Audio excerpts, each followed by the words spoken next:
Good day everyone, my name is JC Sesmondo, the reporter of GTs for proportions. Many hypothesis testing involve proportions.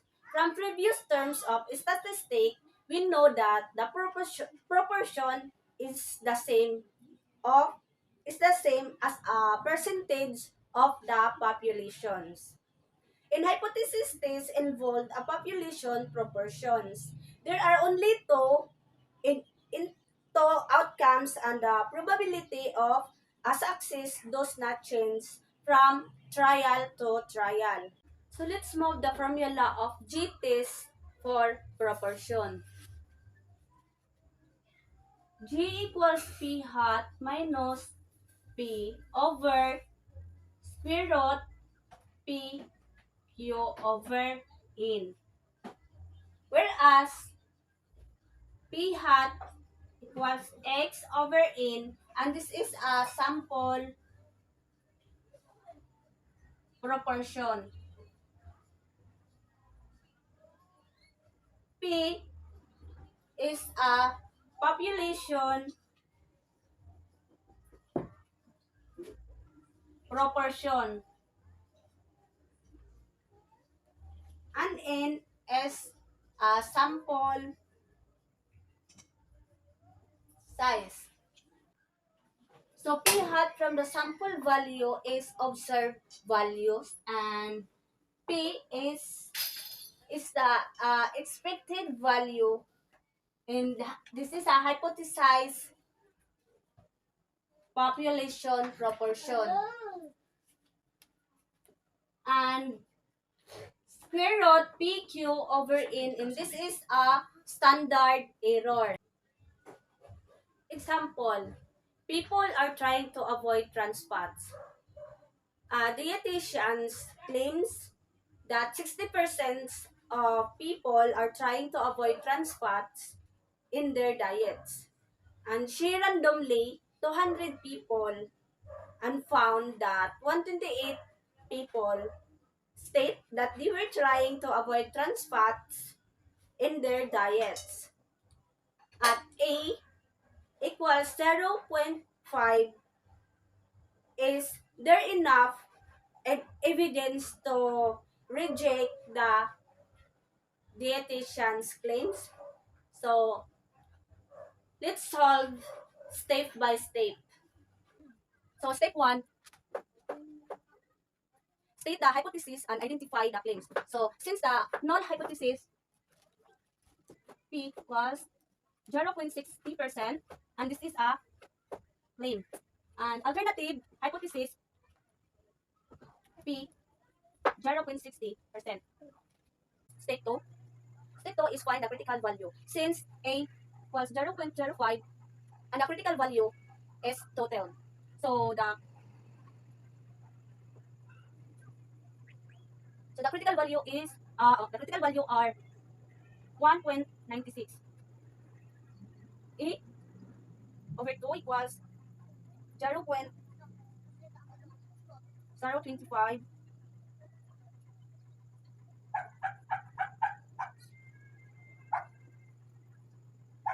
and 75. So let's move the step 2. Step 3. Step 3 is compute that is value. First, it is necessary to find P hat. P hat was X over N equals 128 over 200 equals 0.64.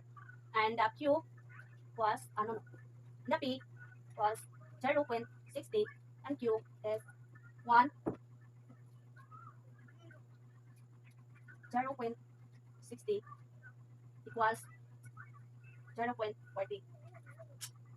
So substitute in the formula.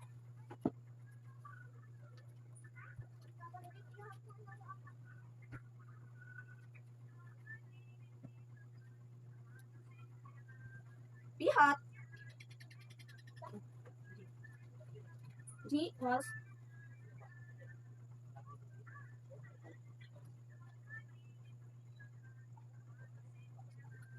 over squared PQ over N.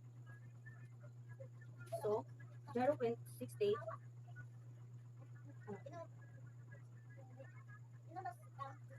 64 minus P, 0.60 over square root of P, 0.60, and the Q is 0.40 over 200. 200 is N. So equals 1.15. So this is step 3. For step 4, make the decisions and do not reject the null hypothesis since that this value falls outside the critical regions. So let's draw the this one is negative 1.96 and one is negative 1.96 and 1.15. So as you can see no nga. So first step 5 is summarize the results is there is not enough evidence to reject the claims that 60% of peoples are trying to avoid trans fats in their diets. Another example,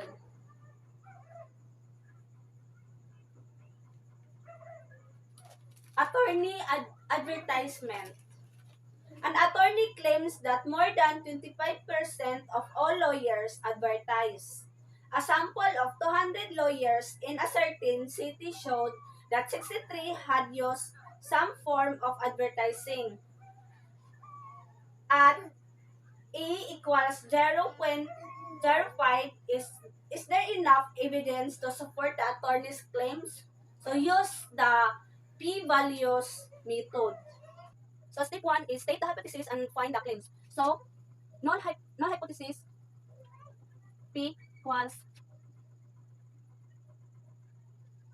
0.25 and an alternative hypothesis is p greater than 0.25 and this is a claim. For the step 2 is compute the test values. So p hat equals x over n equals 63 over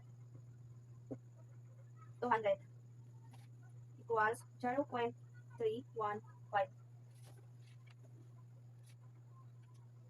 and p equals 0.25 and q 1 equals 0.75 and g equals p hat minus p over square root of pq over n. Then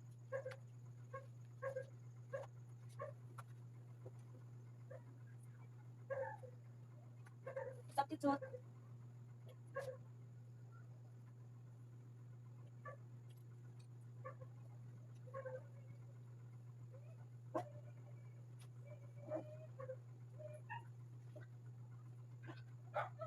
so 0.315 minus 0.25 over square root of 10 square root of 0.25 0.75 over 200 equals 2.12. So the step 3, find the p values. The area under the curve for G is 2.25 is 0.9830. Use normal distribution default. So subtracting the area from 1.000 minus 0.9830. So, so the p value is 0.0170. So, let's move the step forward. So, the p value is 0.0170. And the step 4 is reject the null hypothesis since 0.0170 is than 0.05.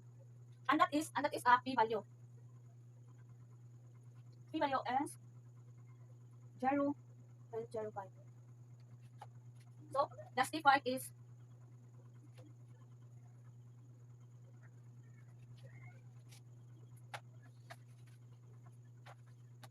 so the step 5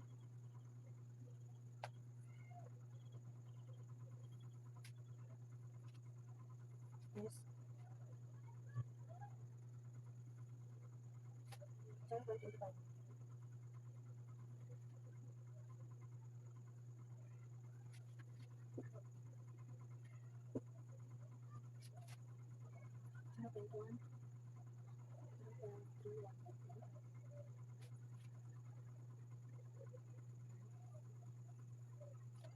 Area of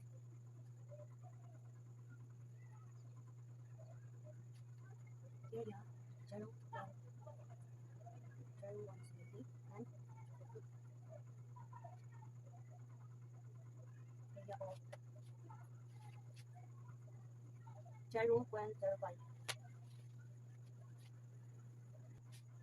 So, as you can see for the step 5, there is enough evidence to support the attorney's claims that more than 25% of the lawyers use some forms of advertising.